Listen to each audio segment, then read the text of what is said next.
Boa noite a todos que nos acompanham. Começamos a entrevista coletiva do técnico Rogério Ceni após a vitória do São Paulo sobre o Mirassol, que garantiu o São Paulo na liderança do Grupo B do Campeonato Paulista. A primeira pergunta do repórter Guilherme Pradella, da Rádio CBN. Tudo bom, Rogério? Boa noite. Hoje a gente viu o São Paulo tendo dois jogadores que vinham atuando pouco, fazendo gols. O Toró, mais especificamente, né, vinha jogando muito pouco, e o Rigoni, que não tinha marcado gols ainda com você desde que você assumiu o comando técnico. Se não me engano, o São Paulo já teve 26 jogadores diferentes, começando como titular em 2022. E você mostrou que, apesar de sempre pedir reforços, não está, digamos, largando a mão de ninguém, está dando essas oportunidades.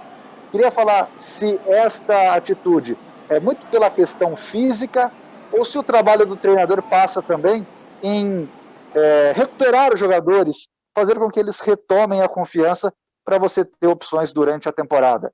Obrigado. Boa noite. Eu acho que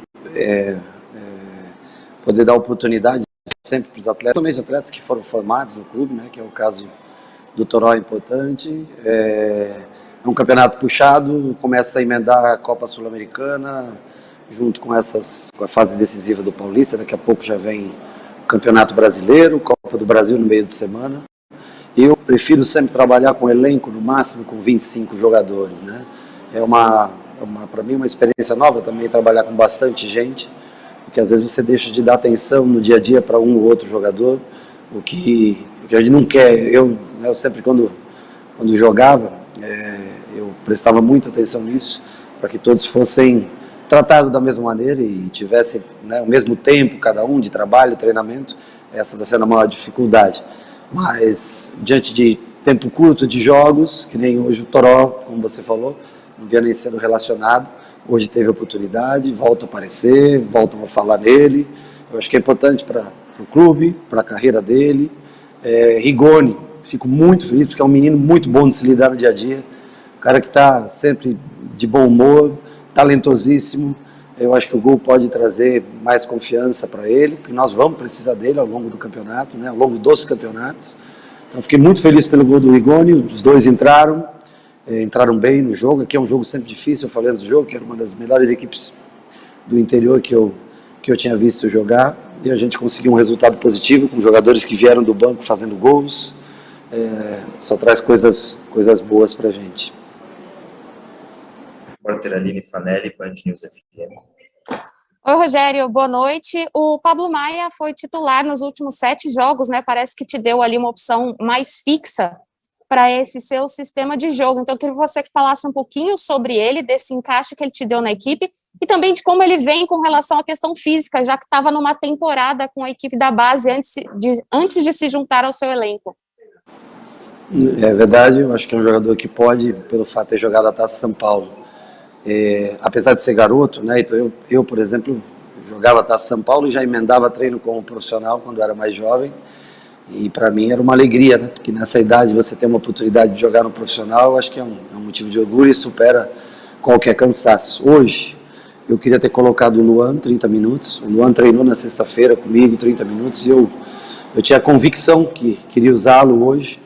60 minutos o Pablo, 30 minutos o Luan. Fiquei triste, fiquei chateado por não conseguir colocá-lo. 30 minutos, acho que era um tempo que ele sofreu no último treino, mas ele aguentou. Então ele estava pronto para esses 30 minutos, que as substituições foram ocorrendo, e aí eu tinha ou utilizar o Patrick, tentar dar ritmo para o Patrick, ou tentar dar ritmo para o Luan. Mas o objetivo hoje, quando eu vim para o jogo, era o Pablo jogar no máximo 60 minutos, devido a essa sequência de jogos que ele está tendo. Mas tenho certeza que em breve o Luan vai ocupar essa posição. É um jogador que, para esse estilo de jogo nosso, é fundamental. Então, assim, ter o Pablo, ter o Luan, são primeiros volantes de marcação. Talvez o Pablo ligeiramente um pouco mais vai para o jogo que o Luan, e o Luan talvez tenha um poder de marcação até maior do que o Pablo. Então a gente vai tentar colocar o Luan em forma para que ele logo volte a jogar, a ter minutos em campo, porque é um jogador importante para a gente. José Edgar de Matos, GE. Globo. Rogério, boa noite. O São Paulo está classificado como primeiro colocado do grupo B com uma rodada de antecedência, está na segunda fase da Copa do Brasil e vem acumulando resultados positivos. Eu queria saber a sua análise em relação ao desempenho do elenco no momento, né, com esses 6 reforços que você recebeu. O time de São Paulo está no estágio superior ou está num estágio, no mínimo, que você esperava para esse momento da temporada, às vésperas da reta final e do mata-mata decisivo do Paulista? Obrigado. Eu acho que você fala bem quando você fala como elenco, né? O elenco vem bem. Talvez o elenco venha melhor do que o time, né? Porque muitas trocas e a gente vem jogando num ritmo parecido mesmo com as trocas. A gente vem, hoje, se eu não me engano, foram 8 alterações do último jogo, né? E o time vem conseguindo, se não apresentar um futebol brilhante, mas apresentar um bom nível de jogo, especialmente um bom nível de competitividade. A outra parte da pergunta eu me perdi, se você puder repetir, por favor. Se você aguardava o time num estágio superior ou está num estágio que você esperava nesse momento de entrada de reta decisiva? Eu acho que ele está num estágio bem superior ao que nós encontramos no ano passado, ao que nós finalizamos o Campeonato Brasileiro. É muito relativo você falar o que você espera. Acho que tem alguns jogadores ainda que a gente está tentando dar minutos e que precisam melhorar a parte de condicionamento físico, porque a característica desse time é competir até o final. Então, assim, tem 3 ou 4 jogadores ainda um pouco abaixo fisicamente, que são jogadores importantes tecnicamente para o time. Se esses jogadores chegarem ao nível físico dos demais, eu acho que a gente se torna mais forte, né? Então é o que nós estamos tentando no dia a dia convencer cada jogador de que é preciso, né, primeiro a parte de disputa, de competitividade, para que o próprio talento de cada um se sobressaia. Nós vamos descobrir nessa reta final. Eu acho que nós jogamos contra o Corinthians e eu vi no Corinthians uma equipe talentosa que vai trazer dificuldades para a gente no futuro, se a gente conseguir enfrentá-los novamente, né? Se a gente conseguir passar antes de final. Vi no Palmeiras um time já pronto, um time ajeitado, com uma maneira de jogar diferente, mas que nós também encontramos muita dificuldade. O que eu posso prometer para vocês é a luta, é a disposição de todos. O torcedor vem sentindo isso dia após dia, que a gente se una mais como grupo, evolua cada vez mais como time. E na reta decisiva nós vamos descobrir, provavelmente, se jogar contra esses times num jogo único, provavelmente enfrentando casa, com uma dificuldade a mais, torcida adversária, campos distintos, né, tanto o sintético do Palmeiras quanto o campo rápido do Corinthians. Se nós conseguirmos passar por São Bernardo ou o Ferroviário, um dos 2 adversários que a gente vai enfrentar nas quartas de final, eu acho que nós vamos poder aí ter uma noção melhor de em que estágio esse time se encontra, o que precisa mais, o que precisa dos que aqui estão, se precisa que alguém de fora chegue ainda, se o clube tiver condições.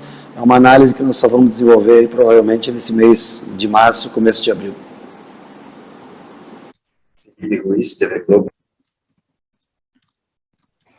Boa noite, Rogério. O Reinaldo ele converteu 17 de 18 cobranças de pênaltis pelo São Paulo, dá um aproveitamento de quase 95%. Você que também batia pênaltis durante a carreira, como que você vê esse aproveitamento tão alto? Como que o Reinaldo faz no dia a dia, se é algo que ele treina muito? E a gente já pôde ver você batendo falta junto com o Sara, junto com o Benítez, ainda no ano passado.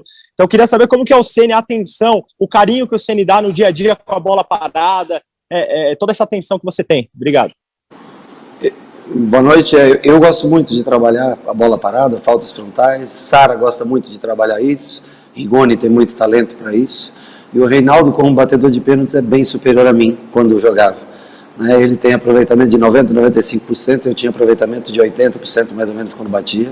E eu tenho muito mais convicção que o Reinaldo vai fazer o gol do que eu quando eu batia. Então, assim, quando o Reinaldo vai para a bola, me tranquiliza bastante nos jogos que ele está em campo, né? Sempre assume essa responsabilidade e bate bem quase todas as vezes. Ele não só converte, né? Mas ele bate com convicção. Isso dá tranquilidade para o treinador. Eu já não faço mais muita competição com eles de pênalti, mas acompanho o treinamento e nós vamos ter que treinar, logicamente, essa semana, porque há uma possibilidade, logicamente que a gente não quer, mas há uma possibilidade na quarta-feira e a gente tem que estar pronto para tudo que possa acontecer. Mas o Reinaldo, nesse quesito, traz muita tranquilidade para o treinador quando ele está em campo. Giovanni Chacon, Rádio Jovem Pan. Oi, Rogério, tudo bem? Boa noite, parabéns pela vitória. Queria que você falasse um pouquinho, né, porque eu acredito que essa mudança, você falou 2 respostas, dessa mudança, foram 8 mudanças em relação à partida passada, né, no elenco, e acredito, claro, que pela questão da condição física, é um campeonato que exige muito, você exige muito, claro, dos atletas, porque exige sempre o 100%, isso a gente já está acostumado, já conhece, e você fez algumas alterações. Eu queria destacar pelo menos uma coisa que eu brevemente reparei, não sei se está correto. Você escalou o Marquinhos mais jogado pela esquerda, onde ele teve uma troca muito intensa com o Reinaldo nas subidas, e o Luciano, teoricamente, na direita, mas caindo muito por dentro, para dar um corredor para o Moreira. Queria que você falasse um pouquinho sobre essa escalação, o que você esperava do São Paulo, e essa evolução do São Paulo na temporada, hoje atingindo a gente mesmo, vendo contra o Palmeiras, né, uma derrota, mas jogando bem. Pelo menos na minha opinião, é isso que vem acontecendo, essa evolução do São Paulo e a escalação de hoje inicial. Obrigado, Rogério, boa noite. Boa noite, acho que nós fizemos 25 minutos bons de primeiro tempo, e depois uma coisa que eu falei para eles, né, nós não podemos nem esperar sofrer um gol, como foi o caso do Palmeiras, para começar a jogar. E não podemos também jogar bem, fazer um gol e depois mudar totalmente o estilo de jogo. Isso é uma coisa que eu falei para que nós temos que ser sempre os mesmos, jogar sempre da mesma maneira, né? Nós tivemos esses últimos 20 minutos do primeiro tempo e os 10 primeiros do segundo tempo que nós não fomos bem, mas os outros 60 minutos eu acho que nós jogamos bem. A tua observação é correta. Eu gosto muito, vocês lembram que eu sempre pedi um jogador de velocidade pelo lado.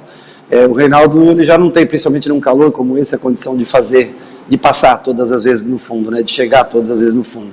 Então eu tentei dar profundidade mais com o Marquinho por aquele lado, e o Luciano, como você observou, ele é um segundo atacante, mas hoje sem o Nestor, que é um 10, né? No meu time, ao menos, ele joga com uma função muito mais de 10, como ele está fora, o cara que melhor flutua para isso é o Luciano, né? E aí o Luciano veio jogar muito por dentro, e o Igor Gomes vem por dentro, Colorado adianta, e o Moreira, que é um jogador mais jovem, né, tem mais condição de chegar até o fundo. Nada foi feito mais ou menos para dar equilíbrio, com o Marquinho Moreira e o Reinaldo jogando um pouquinho mais por dentro, por trás. Muitas vezes você pode ter observado o Reinaldo caminhando por dentro, com o Marquinho aberto, né? E o Moreira já não. O Moreira passando mais por fora, com o Igor Gomes vindo por dentro. Nós tentamos dar o equilíbrio. O nosso time é um time que se desgasta muito, que joga muito na parte física, realmente, para poder igualar contra times técnicos, né? Como foi o caso de Corinthians e Palmeiras. A gente tem um desgaste físico muito grande, por isso é importante rodar o elenco, todos estarem bem. Se o nosso time fisicamente não estiver bem, dificilmente ele vai fazer jogos iguais contra grandes times. Repórter André Ranieri, Energia 97. Boa noite, Rogério. Bom, Rogério, o São Paulo dá para notar que tem conseguido marcar alguns gols em jogadas trabalhadas, tem uma evolução na temporada. Ele não é refém, por exemplo, de uma jogada bola parada, escanteio, né? O próprio terceiro gol do São Paulo hoje, a gente notou isso, né? Uma movimentação muito boa, Nestor, Nicão, Nestor, cruzamento, o Rigoni chamando o zagueiro, sobrando para o Toró. Contra o Santos deu para ver jogadas trabalhadas, o próprio gol que o São Paulo marcou contra o Corinthians. Então você vê assim, que como time e mesmo o elenco parece que já entendeu mais ou menos o que você está buscando, e dentro de campo a gente consegue notar essa evolução. Porém, o São Paulo avançou para o mata-mata do Campeonato Paulista, daqui a pouco tem Campeonato Brasileiro, Copa do Brasil vai afunilar. Até que ponto você acha que esse entendimento coletivo vai ser suficiente para o São Paulo ser competitivo, e até que ponto vai fazer falta alguns jogadores de maior peso? Porque, por exemplo, no mata-mata, se o São Paulo avança a semifinal e a final, vai pegar um Palmeiras com Dudu, com Rafael Veiga, com Gustavo Gomes, jogadores de nível europeu, o próprio Corinthians, Paulinho, Renato Augusto, Roger Guedes, e o São Paulo não tem, no Campeonato Brasileiro também, né, vai ter outros elencos e times muito fortes. O São Paulo não tem isso. Até que ponto que pode pesar no mata-mata do Campeonato Paulista e no Campeonato Brasileiro a ausência dessas peças que chamam a responsabilidade, que tem esse peso muito grande? É uma boa questão. Eu acho que como jogo coletivo a gente está tentando desenvolver o máximo que esse time pode dar. Eu acho que os times que você citou, e mais alguns, como Atlético Mineiro, como Flamengo, talvez é que você, né, se refira com questão de elenco, né, tem esses jogadores que podem decidir em jogadas individuais, nós vamos descobrir só nos enfrentarmos. Eu acho que nós tivemos alguma noção jogando contra Santos, Bragantino, Corinthians e Palmeiras, que serão nossos adversários no Campeonato Brasileiro, com 2 vitórias, 2 derrotas, em momentos distintos. Contra o Corinthians nós vencemos, mas o adversário conseguiu empurrar a gente para trás. Contra o Palmeiras nós perdemos e nós conseguimos empurrar o Palmeiras para trás. Um jogo muito aberto contra o Bragantino e um jogo bem jogado contra o Santos, né? Eu acho que se a gente puder ter um ou outro jogador, principalmente desses caras de lado que tem bom 1 contra 1, favoreceria muito. Mas nós temos que entender a condição que o clube se encontra nessa parte financeira. Mas sou muito grato pelos atletas que eu tenho, sou muito grato da maneira como eles se comportam no dia, da maneira como eles se dedicam no dia a dia, e nós vamos lutar, vamos fazer o melhor pelo São Paulo. Não vamos deixar competir 90 minutos nunca contra qualquer equipe. Tem algumas que são nós, outras que nós vamos vencer naturalmente, porque nós também temos um bom time, né? Mas tem algumas equipes com jogadores especiais mais difíceis de confrontar. Encerramos então a entrevista coletiva do técnico Rogério Ceni. Obrigado a todos que acompanharam. Uma boa noite.